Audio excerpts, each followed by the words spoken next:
The technology exists today to transform organizations. You don't need to wait for the next generation or AGI. It's there right now, and we see this every day. Welcome to the Implement AI podcast, the podcast where we explore the impact of AI on your business. I'm Piers Linney, and alongside my co-host and co-founder of Implement AI, Dr. Alok Shukla, we cover the real-world applications and impact of how AI can be practically applied to drive growth and efficiency in your organization. We cut through the jargon to focus on actionable strategies and use cases to highlight the transformational power of AI. Let's dive into today's conversation. I'm Piers. I'm Alok. Right, so it's August. It's holiday season. Although we're not having holidays, are we? I went to India for a bit, so I get the end of the month. I'm taking the kids to Mallorca. We'll spend a bit of time at sea, playing in sort of in the Med. But yeah, we're sort of full on really. But we are getting there on our seed round, which is all good news. Hopefully, we'll have an announcement there. Well, maybe by the next podcast, actually, depending when this goes out. So we thought we'd do a different one. We've had some guests on the last couple of weeks, and we'll continue doing that over time. We don't want to run out of them. We thought what we'd do actually is we get a lot of people asking us about the real world application of AI and AI agents and our digital workers, and we do events, and we're going to go through a bit of the content from one of our events towards the end of the pod. We thought today that what we do, make it a bit more visual as well, because it can be quite abstract. So we're talking about digital workers, because you can't technically, or you can't obviously see them. Although we do give them personalities and pictures sometimes, because we have actually tested that, and it just helps people get to grips with them. What we're going to do though is do some demos. So we're going to show you the AIOS, because that's our platform, and we're going to show you how we sort of deploy the agents, what they can do, what they're capable of. So we're going to go through three. Well, we're going to start with paths to transformation. So how do you get there? How do you approach it? Do you hire people? Do you hire digital workers? When do you hire people? When do you have autonomous agents? And when do you have people that are humans that are augmented with agents as well? So how do you make that decision? Our strap line is, grow your workforce, not your payroll. So what does that actually mean? And then we're going to look at the transformation. If you're a large organization, you've got processes, workflows. And I was talking to a company yesterday, that's a listed company, actually, a reasonably large company, about, okay, where do we start? And what does AI first look like? And what's that journey? So we're going to talk about that. And then in the second half, we're going to start and show you and go through some demos. So this is AIOS, a recruitment demo as well. This is more about call agents. So we have outbound agents. They can handle inbound calls as well. But the power of outbound call agents is something that it amazes me, and it amazes lots of our customers. And then we're going to show you, because voice is one thing, but email is a common form of communication.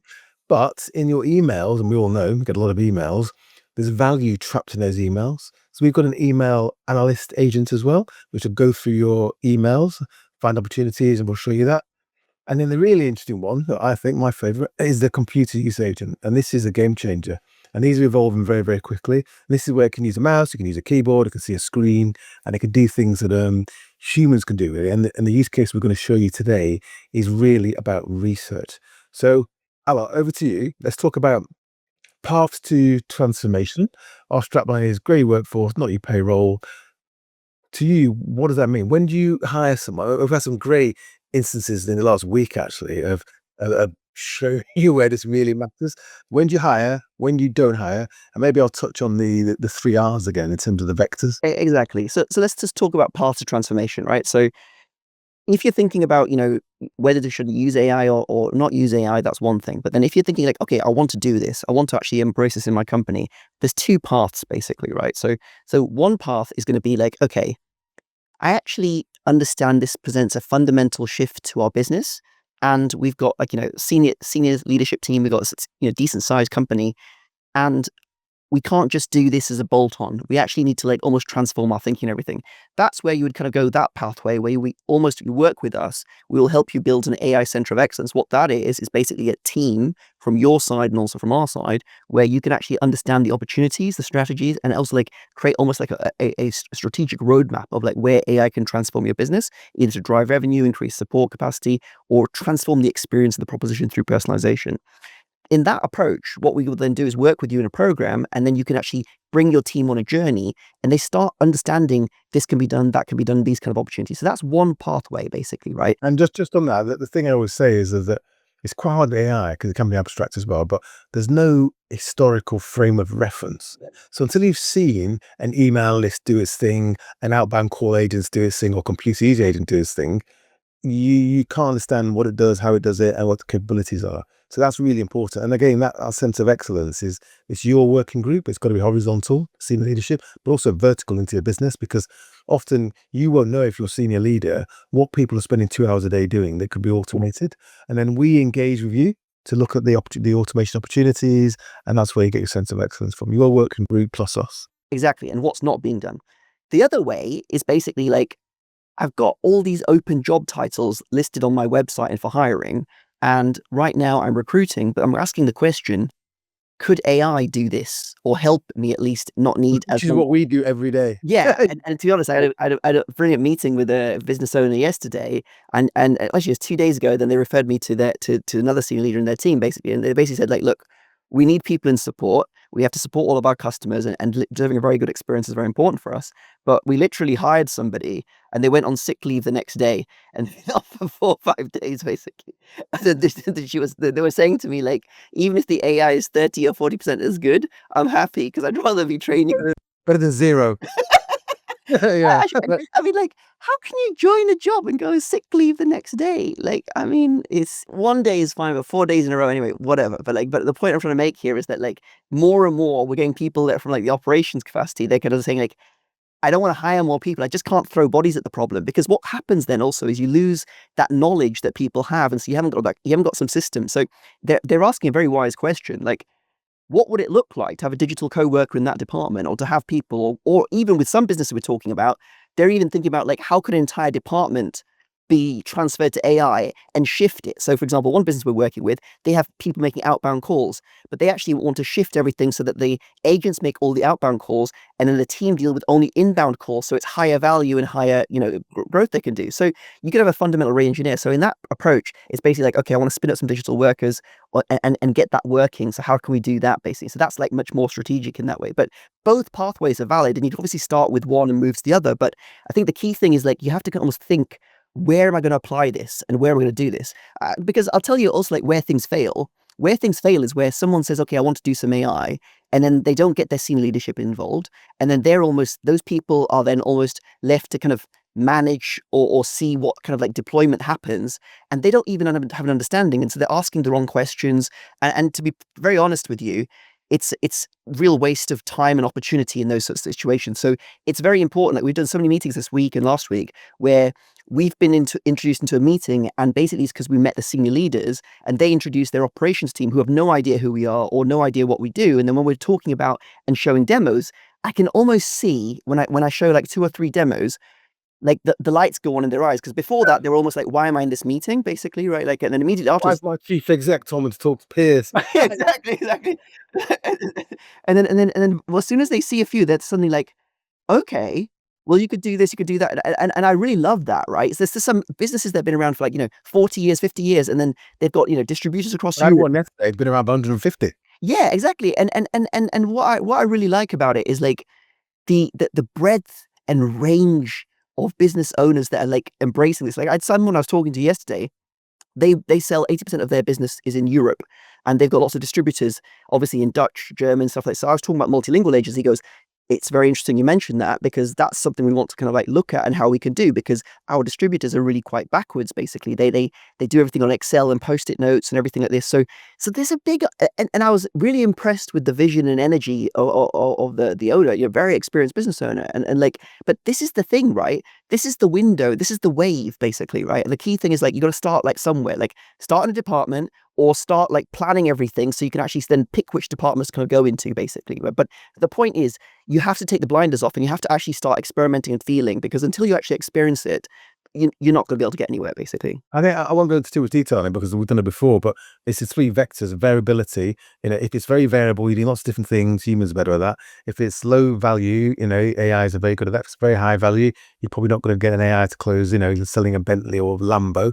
And then you've got the sort of the vector, the sort of velocity, sorry. So if it's a huge amount of throughput data, AIs are better at that. So if you've got very high velocity data, low to medium value, and it's not particularly variable, AIs, okay? If it's the opposite, it's humans, isn't it? But everything in the middle is augmented humans using AI It doesn't have to be binary, right? Like if a process is multi-step, where, for example, you like let's most complex high value sales are not like doing a call with a charismatic and very knowledgeable person and trying to do everything in one call. It's a multi-step process. It's like, okay, you want to buy an electric Bentley or whatever like that, for example. Like, okay, what car do you have right now? Do you have the right charging infrastructure in your house already for this kind of thing? Do you have different details? Are you trading in a car? If you're trading in a car, what car? There's a lot of data capture that could be done with AI, assisted, to at least then when it's time to actually like talk about it, it could be a lot better for those people. It could be like, understanding, like if you want to know like how much your trading value is going to be, or like different elements, or what options there are available for the customization, AI can help in those things. Obviously the final thing's going to go from the people, but we've got to stop thinking just binary and start thinking in terms like that whole kind of like journey and life cycle, basically, right? So But you've got to start looking at process, your workflows, and start and do something to learn about, as you were saying, what the tech's capable of, how you implement it in the business, how you take your stakeholders with you in your team. So that's the transformation, really, isn't it? We do a lot of work on this. We've got a lot of insight, and 2 years doing this, which is a long time in this game. In our resource center, if you haven't been to our resource center, you should go and log in and look at it. We've got a white paper in there. We wrote some time ago now, probably is updating, but it's called How to Implement AI. The clue in the title, and a lot of this is included in there. And there's a new one about the AIOS, which we'll talk about at the end. But there's a lot of information in there that explains how to start this process. yeah, that white paper, the new one, which we'll talk about at the end, your future digital workforce, like showed it to many people, and they always say there's a lot of clarity in that, and it gives me a really clear pathway to go to. And that one talks about use cases, how to apply it, all of that kind of stuff. Very important. So let's move on to let's do some demos there. So AI agents, we have different agents. Some agents have personas, like outbound call agents, and we have Lexi. If you haven't spoken to Lexi on our website, go to our website, click on services, AI agents, and you'll see a button, and you can basically request a call from Lexi. So we call her Lexi. It's got an image of a female. It could be Brian with a Manchester accent. It's completely up to you. So they're personas. Some don't. So we'll have analyst agents where they don't interact with people directly, so they don't need to have personas as well. So the AIOS that we built, this highly configurable platform that allows you to stand up agents, and we'll do a summary of that. And it's got different capabilities and integrations. And the point then is when you stud them up, people can't really get to grips with what do these agents do and what does it look like. So what we're going to do is go through 3 demos. Again, a recruitment and a call agent. We're going to go through an email analyst agent, and we're going to go through a computer use agent. Over to you, Art. So let's start with a mini tour of the AIOS first of all, then we'll delve deeper into some of the agents, basically, right? So let me just share my screen. So first of all, if you think about our AIOS, it's our AI operating system, and there's like 3 parts to it. One part is agent teams. The other part is our agentic CRM, or the memory or the brain, if you want to call it that. And the third part is the agentic task engine, so it can actually get lots of different things done and spin up different agents. So let's talk about them in different sections. So the AI agent teams. So we have sales team, support team, task team, computer use, analyst, and we've got research, for example. Now, the way to think about these teams is it's like workers with different skills. So the sales team can make phone calls, do emails, do live chat. Same thing with like the support team as well. And they can also access knowledge bases and link into different systems, more than 300 different connections. But the way you have to also understand it is it doesn't have to be a sales team. It could be a customer success team, or it could be an accounts receivable team chasing people. So we just call it these things, but you can actually configure them how you want to, basically, right? So if we think about that within the sales team, what we can actually do, we can actually spin up different agents. And so when we're setting up an agent, we can have all the different elements within there. So if we have a little look at what the details are, we can then start to see, what is the actual, prompt objective? What is the campaign objective? What are the different details? All those different elements within there. And just a little confusing. So your team could be one agent, but it could be 50 agents doing the same thing. That's got one team. Yeah, you could have, for example, a sales agent which is doing reactivation. So people who've not bought for more than 8 months will contact them and reactivate by email or phone. You could have a different one which is attached to a web form. When somebody opts in, it can call them immediately and follow up in that kind of way. You could have a different one which is then like looking through your database in terms of an analyst to understand where some opportunities are. So that's like an example there. Support team, as I say, like they're able to actually do those support tasks, but also like escalate to humans, write tickets, write documents, look at all those different elements within that area there. So that's the kind of teams.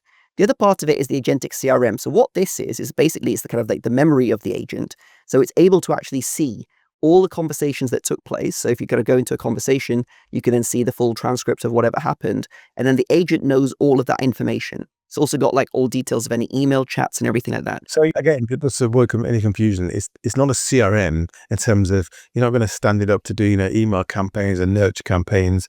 It's the memory. So often you might have your existing CRM. It might be Salesforce Dynamics. It could be HubSpot, Pipedrive, whatever you use, and that's got your customer information and it's got your you use it a lot to do sort of marketing and content distribution. What you can do with this though is plug in all the data you capture in this agentic CRM, which might be conversational data about what somebody's favorite color and also what dog have they got. But when you create that personalized email, you can now use this data that we've captured in this kind of vectorized 3D database to create hyper personalized communications and content for those customers in your existing CRM.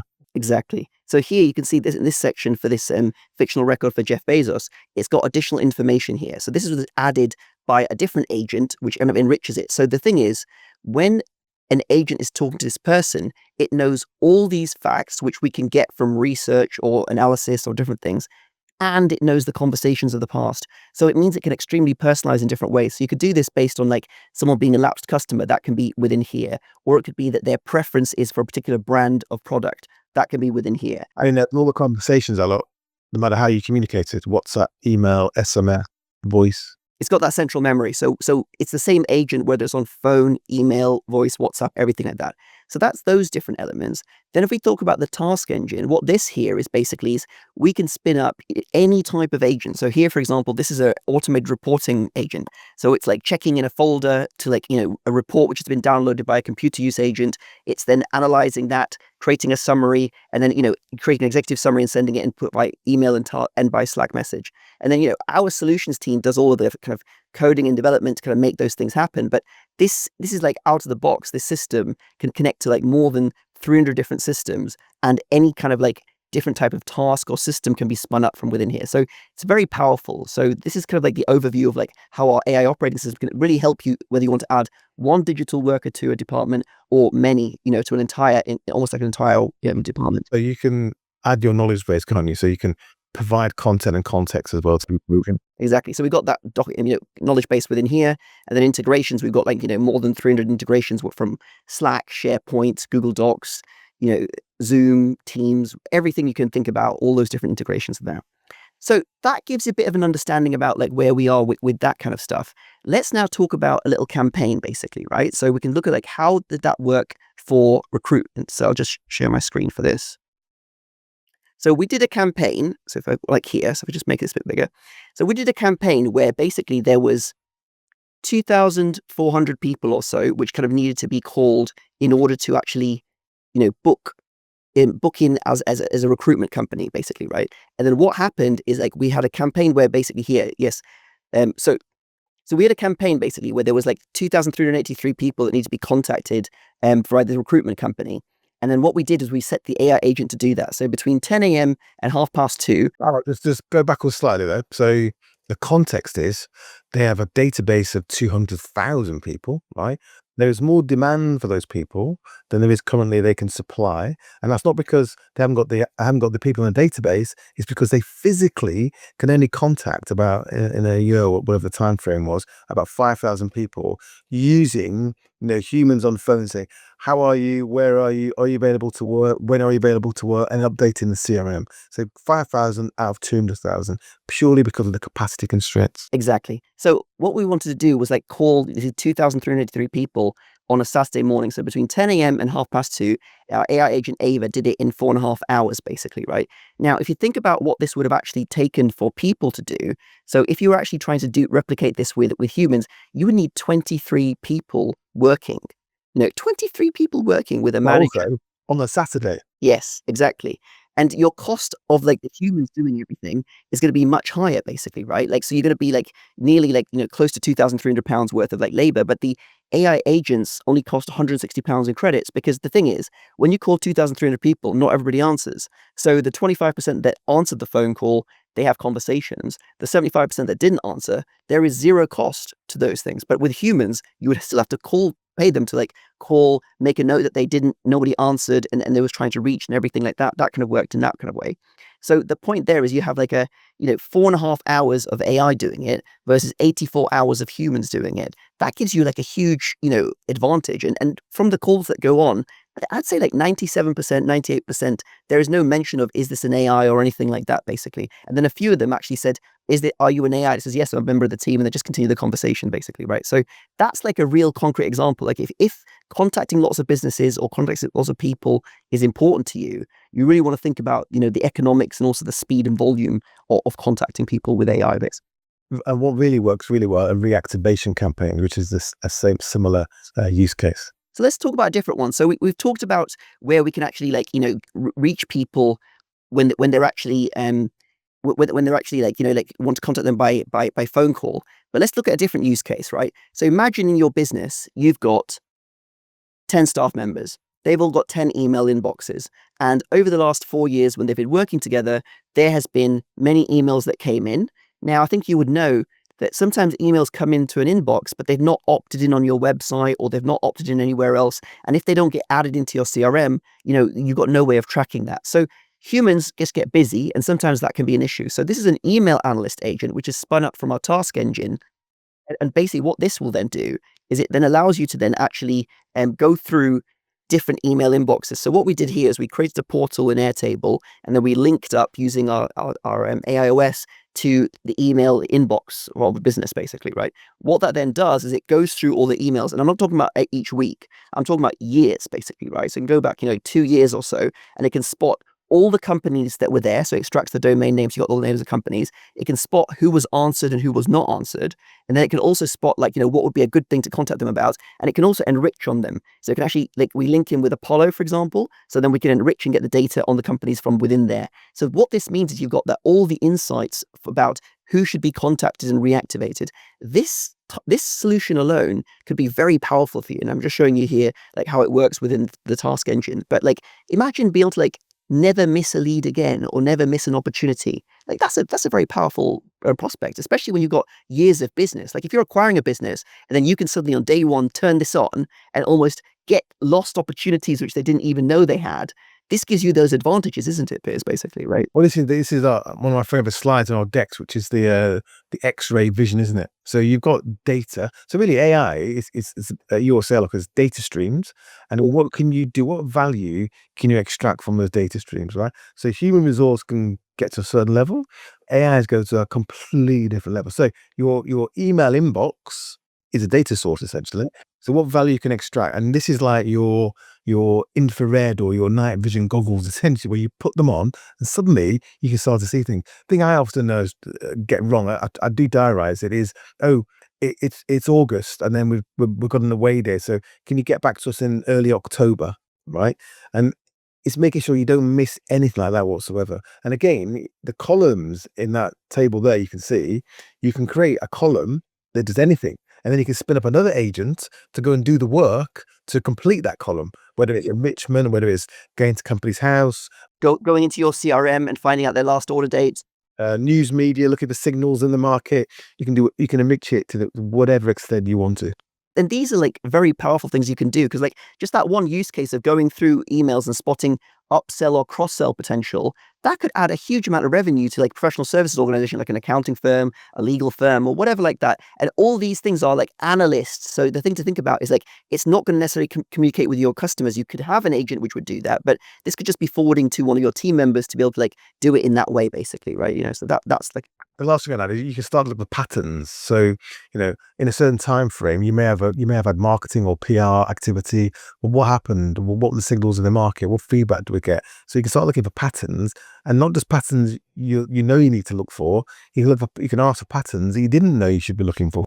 I'm going to look for the computer one that I'll introduce it. 1 second. So this agent now is like one of your favorite one, basically, is one of my favorite ones too as well, basically, right? So this is a computer use agent. So sometimes there's data you want to find, which is like up to the minute. So you want to find things which are like almost just happened recently. So how could you almost, if you think about you had a person just searching for you and finding things, they could find you lots of different interesting things, but it's not economical to always do that. So here we've got a computer use agent. So you can see it's using the screen. You see all those boxes. That's all the information it can capture from different areas. Here it's actually researching for different types of job postings that just became available with the dates and different information, and it can extract all the information. So you see those bounding boxes, they're almost like it's taking snaps of those things. That's a zoom out. It's like, look, yours up to like the 15-meter board.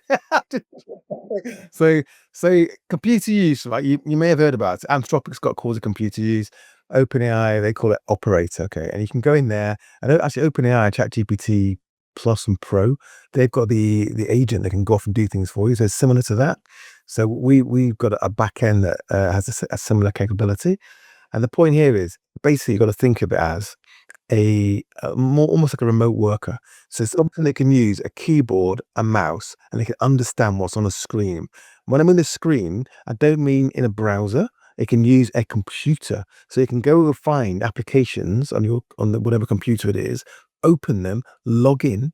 You can even give it a phone number. So if it's 2FA, it's sending a text. It can have a text message, and so it logs in, and then it can use the application, whether it's browser based or whether it's an application, and then you can give it instructions of what to do, and it can understand, because if AIs can see, it can understand what's in a room, it can understand what somebody looks like, it can see what's on the screen, understand the context, and move the mouse accordingly, and type at obviously superhuman speed as well.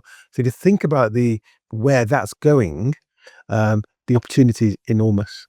Exactly. So here it's like, you see, it's able to extract information in parallel, and it could open up 20 browsers if you wanted to, right? And work on 20 computers in parallel, searching in Liverpool, searching in Manchester, searching in London, searching in Leeds, and getting all that information. And because it's part of our AIOS, all the information it takes snapshots of, it can then be passed into any other system within our system, basically, right? So, it's super powerful, like having the ability to. I'll give the dental practice example Yeah, where exactly. So, they've got an API. exactly. So in that example, basically, there's an organization we work with, and their software, their medical dental software, doesn't have any API. So if you want to schedule an appointment, you have to use different software, literally on a different computer in each location, basically, right? So in that situation, what we built is a computer use agent which can log in via remote desktop, actually open up that application, then search and then update the information. So we've got two agents. We've got a voice agent which then discusses the opportunities and what's available for scheduling, and then that will then populate a sheet, and then the other agent then takes it from the sheet and then it will actually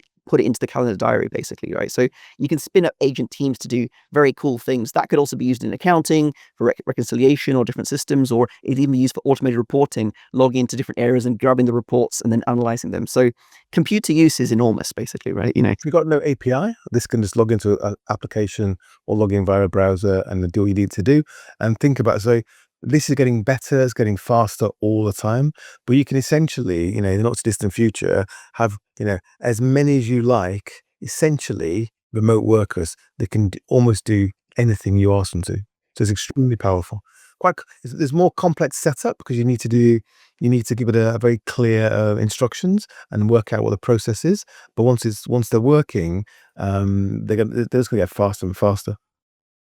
So we've done 3 demos there. So you've had call agent, the power of voice. It is super powerful.